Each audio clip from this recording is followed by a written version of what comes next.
All right, so you got some brand new lures, maybe some new gear, new rod, reel, new tackle. Great. I love fishing with new stuff for bass.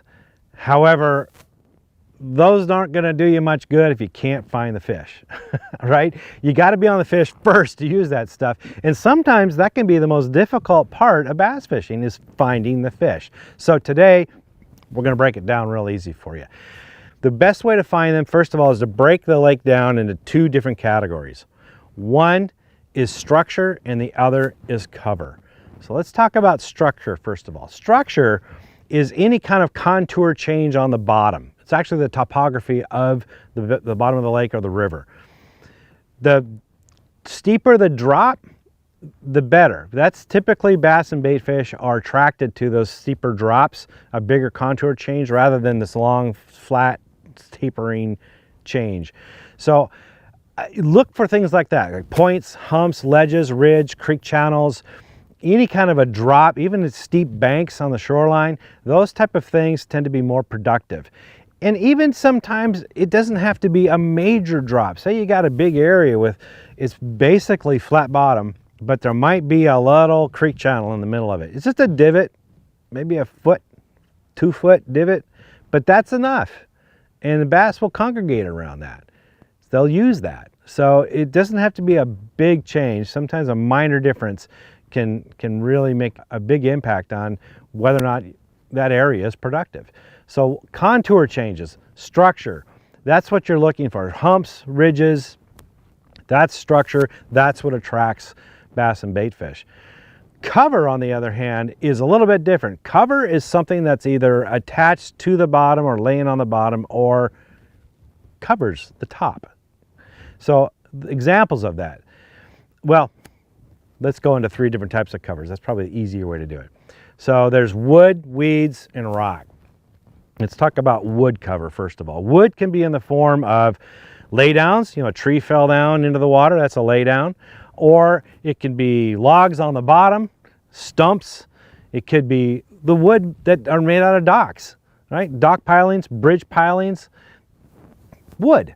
Now, wood can be good or bad as far as attracting bass. Typically, wood, it has algae on it. That gets the zooplankton going. The bait fish come up and start feeding on that, and of course, that attracts the bass. So generally speaking, wood is a good thing.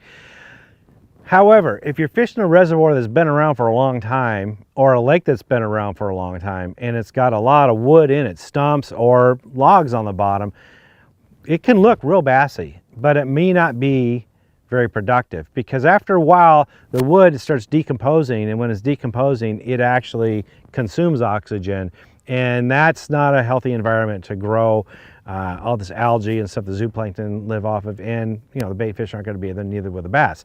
A good example of that is I got 2 lakes in my area. One's got a lot of logs on the bottom. That lake's been around for longer than I've been around, I'll tell you that, and the logs have been there that long, if not longer. And man, that looks great. You can see it, the water's pretty clear, and you think, man, the bass should be using that. They're not. So, and then I got another lake that's full of stumps. It's loaded with stumps, and it used to be a really good bass factory, man. I tell you, years ago, it used to be the place to go to catch a lot of big bass, but now it's not a very productive lake, and that's because all the stumps are now decomposing and rotting away, and it's not a healthy environment. So got to pay attention to that, the age of the lake and how long that wood's been in there, and gives you an idea of whether or not they'll be productive.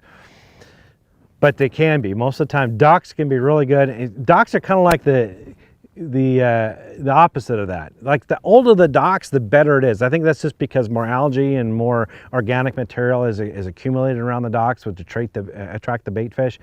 Floating docks, like the kind like you only want to stand on because you're afraid you're going to fall through or fall off, those for me tend to be some of the most productive ones. So pay attention to stuff like that.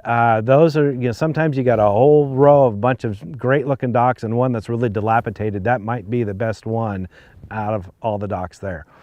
So wood is one type of cover. Weeds are another. Weeds can be growing off the bottom in the form of strands. Milfoil, hydrilla, coontails grow that way, so do reeds.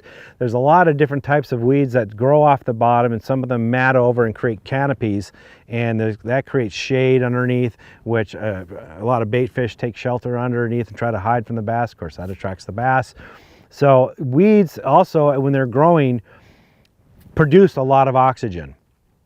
And so the environment in there, man, it's just its own ecosystem, right? Again, zooplankton is growing in there, bait fish are in there eating on that, the bass are in there, the panfish, brim, everybody, they all like pile in, come on, and it's a big party. So weeds this is why a lot of really healthy, good fisheries all over the country contain an abundant amount of weeds because of this factor.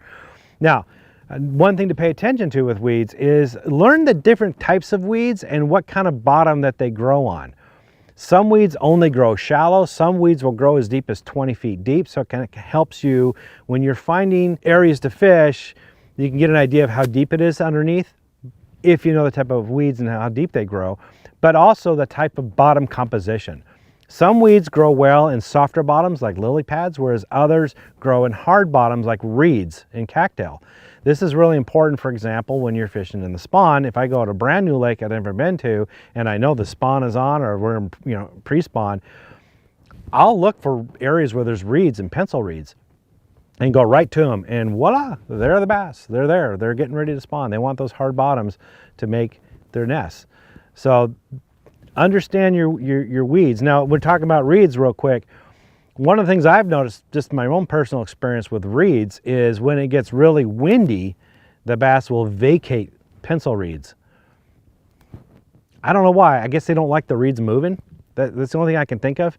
It's not because, sometimes you think a wind is associated with the front, and so all the fish pull out and they're now deeper. That's not true. I've fished areas where I've gone in reeds like the day before, the fish are all in there, and then the next day there's some wind, like in the morning, there's just a big temperature shift, so there's a lot of wind going on. And there's no bass in those reeds, but you can go nearby into milfoil or lily pads in the same depth, and they're the fish. They're right there. So it's just something to do with reeds moving when the wind gets going that turns the bass off. So learning about your different weeds and weeds type and how the bass use them throughout the year can really help you become a productive angler. The other kind of cover is rocks. Now, rocks obviously aren't organic in their own, but what rocks do is they collect debris, and they have algae that grows on them, and they collect organic material. This, again, brings in the zooplankton, the bait fish will feed on that, and of course, that attracts the bass. It also, a lot of times, brings in crawdads. Crawdads like to feed on all that organic material, and they can get in the rocks and everything, and of course, crawdads are, that's a treat for bass, so that's going to bring them in too.